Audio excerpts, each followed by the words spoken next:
If you find yourself banned from SoundCloud, you can appeal the decision by following a structured process. Here is a step-by-step guide to help you navigate the appeal.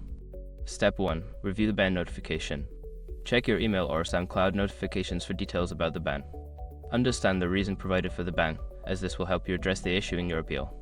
Step 2. Gather evidence. Collect any relevant information or evidence that supports your case. This could include screenshots, messages, or any other documentation that demonstrates your compliance with SoundCloud's terms of service. Step 3. Write your appeal. Draft a clear and concise appeal letter. Start by stating your account details, the reason for the ban, and your understanding of the situation. Explain why you believe the ban should be lifted and include any evidence you gathered. Step 4. Submit your appeal. Visit the SoundCloud support page and locate the appeal submission form. Fill out the required fields, attach your appeal letter and any evidence, and submit the form as instructed. Step 5. Wait for a response. After submitting your appeal, be patient. SoundCloud may take some time to review your case. Keep an eye on your email for any updates or requests for additional information. By following these steps, you can effectively appeal your ban on SoundCloud. Good luck!